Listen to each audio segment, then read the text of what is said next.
안녕하세요. 여러분, 오늘 제 이야기를 들려드리려고 합니다.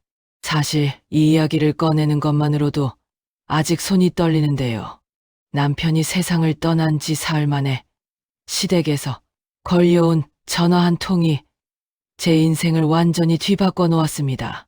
제 이름은 김미숙, 올해 58입니다.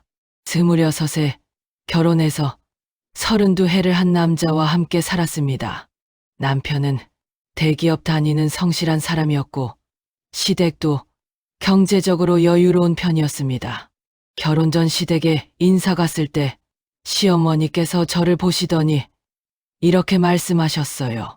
우리 며느리 참 얌전하고 예쁘게 생겼네. 애 낳고 집안 살림 잘 챙겨주면 되겠어. 그때는 그게 뭐 대수냐 싶었습니다. 결혼 초에는 다 좋았습니다. 남편도 잘해줬고 시댁 식구들도 챙겨주셨어요. 애들 둘 낳고 키우면서도 경제적으로 어려운 적은 없었습니다. 그런데 시간이 지나면서 조금씩 이상한 부분들이 보이기 시작했죠. 결혼 3년 차에 시어머니가 저희 집 열쇠를 달라고 하셨어요. 청소도 해주고 반찬도 해놓겠다고요. 남편은 그냥 주라고 했습니다. 처음엔 정말 청소도 해주시고 반찬도 해주셨어요. 근데 어느 날 퇴근하고 집에 왔는데 제 옷장이 열려 있더라고요. 서랍도 미묘하게 위치가 바뀌어 있었습니다. 한 번은 친정어머니가 주신 금반지가 없어졌다가 나중에 시어머니 손에 끼워져 있는 걸 봤어요. 그래도 참았습니다. 시어머니니까, 남편 어머니니까 참아야 한다고 생각했어요. 애들이 초등학교 들어갈 무렵 시어머니가 말씀하셨어요. 미숙아, 애들 교육은 내가 책임질게. 너는 그냥 집안일이나 잘해. 그날부터 시어머니가 애들 학원을 알아보고 등록하고 다 하셨어요. 저한테는 상의도 없이요. 남편도 그게 좋다고 했습니다. 저는 애들 엄마인데도 교육에 대해 한마디도 못하는 상황이 됐죠. 중학교 들어가면서는 더 심해졌어요. 애들이 뭘 입을지, 어느 학원을 다닐지, 친구는 누구를 사귀어야 할지까지 시어머니가 다 관여하셨습니다. 저는 그냥 밥 차려주고 빨래해주는 사람이 된 기분이었습니다. 그렇게 20년이 흘렀습니다. 명절 때 음식 준비는 제가 다 하는데 시댁 식구들은 시어머니한테만 칭찬했고 애들도 할머니한테만 안부 전화를 했어요. 남편과는 대화가 거의 없었습니다. 필요한 말만 했죠. 작년 가을 남편이 회사에서 쓰러졌어요. 심근경색이었습니다. 중환자실에 있는 남편을 보면서 이상한 감정이 들었어요. 슬프기보다는 허무함이 먼저 왔습니다. 시어머니는 제가 남편 옆에 있으면 비켜달라고 하셨어요. 내가 거기 있으면 철수가 불편해하잖아. 좀 비켜봐. 저는 30년을 같이 산 아내인데 말이에요. 남편은 사흘 뒤에 세상을 떠났습니다. 59이었어요. 장례를 마치고 집에 돌아온 날 시어머니한테서 전화가 왔습니다. 내일 시댁으로 오래요. 다음 날 시댁에 갔더니 시어머니와 시누이들, 시동생 내외가 다 모여 있었어요. 시어머니가 말씀하셨습니다. 미숙아, 이제 철수도 없는데 집안 정리를 좀 해야 할 것 같아. 철수 명의로 된 재산이 좀 있잖아. 그게 다 우리 집안 돈으로 모은 거거든. 아파트랑 예금 명의를 우리 쪽으로 넘겨야 할 것 같아. 귀를 의심했습니다. 어머니, 그건 저랑 남편이 30년간 모은 재산이에요. 뭐가? 철수가 번 돈이지? 내가 번 게 뭐가 있어? 너는 그냥 집에서 애들이나 키운 거잖아. 시누이들도 거들었어요. 오빠, 재산을 혼자 다 가지면 안 된다고요. 그리고 말이야, 아파트는 우리 이름으로 넘기고 너는 작은 빌라에서 생활비 받으며 살면 될 것 같아. 완전히 정리된 계획이었습니다. 저는 그 자리에서 벌떡 일어났습니다. 어머니, 저는 그렇게 못해요. 그건 말이 안 됩니다. 집에 돌아와서 하염없이 울었어요. 30년이 이렇게 끝나는구나. 이 사람들한테 저는 그냥 가정부였구나. 다음 날 시어머니가 또 전화하셔서 법적으로 대응하겠다고 협박하셨어요. 저는 바로 변호사 사무실을 찾아갔어요. 변호사님은 제가 배우자니까 법적으로 상속 1순위라고 하셨습니다. 당당하게 맞서라고 하셨어요. 애들한테도 상황을 설명했습니다. 민준이와 지은이 모두 제 편이었어요. 그날 저는 깨달았습니다. 30년간 저는 누구를 위해 살았나. 정작 나를 위해서는 단 한 번도 살지 않았구나. 시댁에서 정말 소송을 걸었어요. 재판은 몇 달 걸렸습니다. 시댁 사람들이 동네에 소문을 내서 저를 욕심 많은 여자로 만들었어요. 친구들 중 몇몇은 연락도 안 하고 어떤 친구는 양보하라고 했습니다.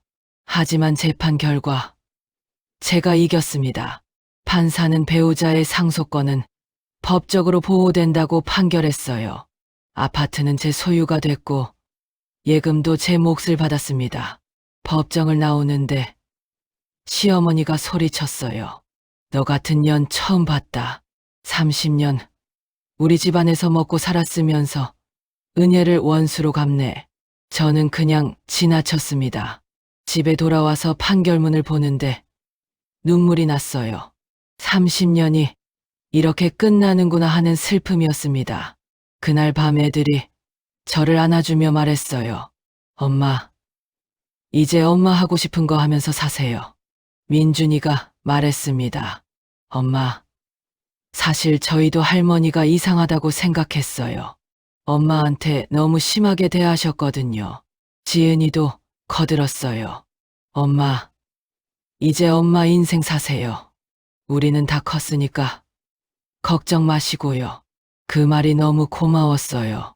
재판이 끝나고 한 달쯤 지났을 때 시어머니한테서 마지막 문자가 왔어요. 미수가, 너 나중에 후회할 거야. 자식들한테도 똑같이 당할 거야. 저는 답장하지 않고 그냥 지웠어요. 대신 애들한테 문자를 보냈습니다.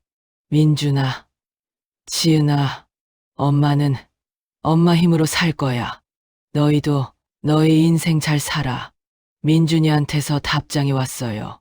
엄마, 엄마가 어려우실 때 우리가 도와드릴 거예요. 그게 자식이에요. 지은이도 문자를 보냈습니다. 엄마, 저희는 할머니 같은 사람이 안 될 거예요. 엄마, 사랑해요. 그 문자를 보고 또 울었어요. 이번엔 행복한 눈물이었습니다. 그리고 저는 결심했어요. 이제 내 인생을 살자고 아파트를 팔고 작은 집을 샀습니다. 남은 돈으로 평생 꿈꾸던 작은 카페를 차렸어요. 카페 이름은 다시 봄이라고 지었습니다. 58배 맞이하는 제 두 번째 봄이라는 뜻이었어요. 처음에는 손님이 많지 않았지만 좋았습니다. 천천히 커피를 내리고 손님들과 이야기 나누며 하루하루를 보냈어요. 어느 날 단골 손님이 말씀하셨어요.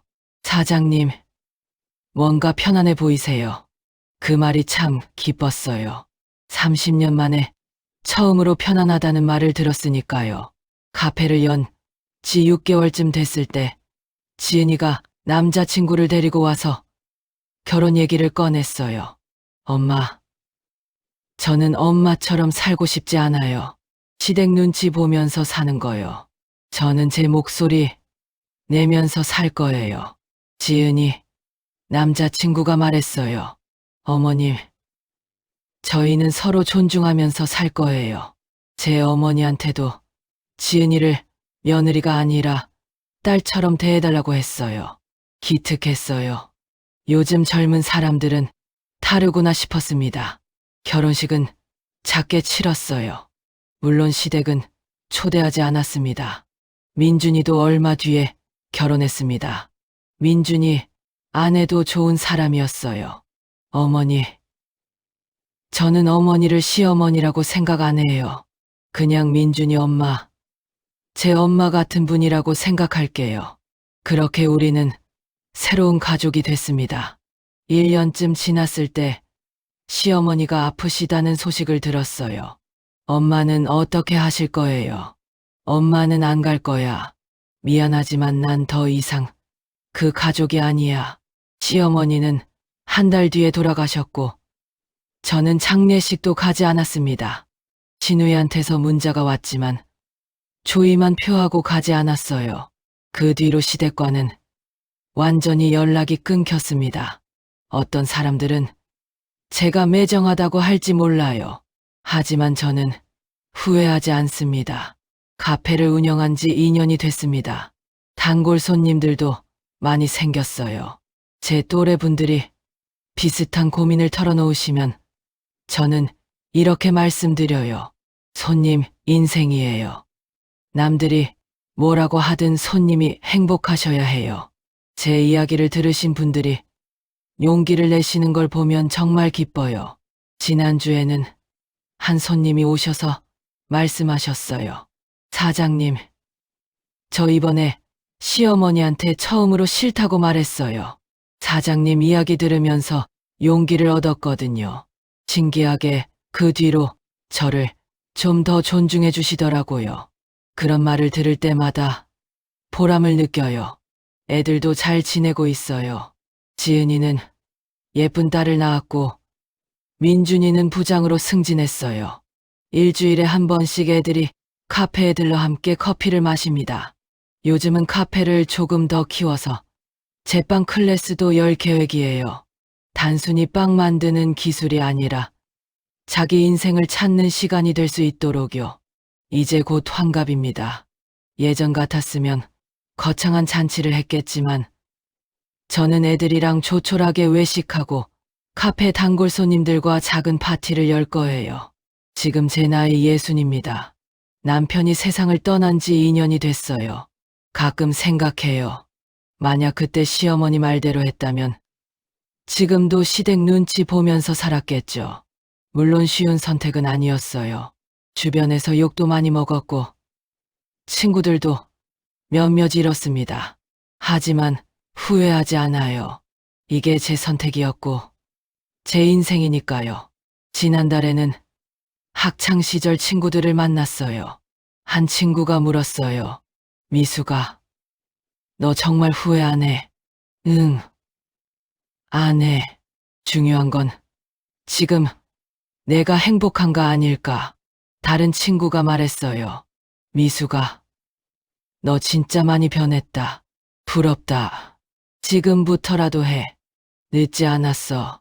오늘도 카페 문을 열었어요. 커피를 내리면서 생각합니다. 완벽하지 않아요. 때론 힘들고 외롭지만 이게 제 인생입니다. 누가 정해준 삶이 아니라 제가 선택한 삶이죠. 그게 중요한 것 같아요. 내가 선택했다는 것. 창밖을 보니 봄이 왔어요. 벚꽃이 피고 있습니다. 60살의 봄. 제 두 번째 인생의 봄. 이제 시작이에요. 여러분, 제 이야기를 들어주셔서 감사합니다. 혹시 저와 비슷한 상황에 계신 분들이 있다면 말씀드리고 싶어요. 당신의 인생입니다. 당신이 주인공이에요. 남들이 뭐라고 하든, 나이가 몇이든, 지금이라도 늦지 않았어요. 당신의 행복을 선택하세요. 당당하게 사세요. 저는 후회하지 않아요. 앞으로도 후회하지 않을 거예요. 이게 제 선택이었고, 제 인생이니까요. 여러분도 행복하세요. 진심으로 응원합니다. 긴 이야기 들어주셔서 정말 감사합니다. 구독과 좋아요는 제게 큰 힘이 됩니다.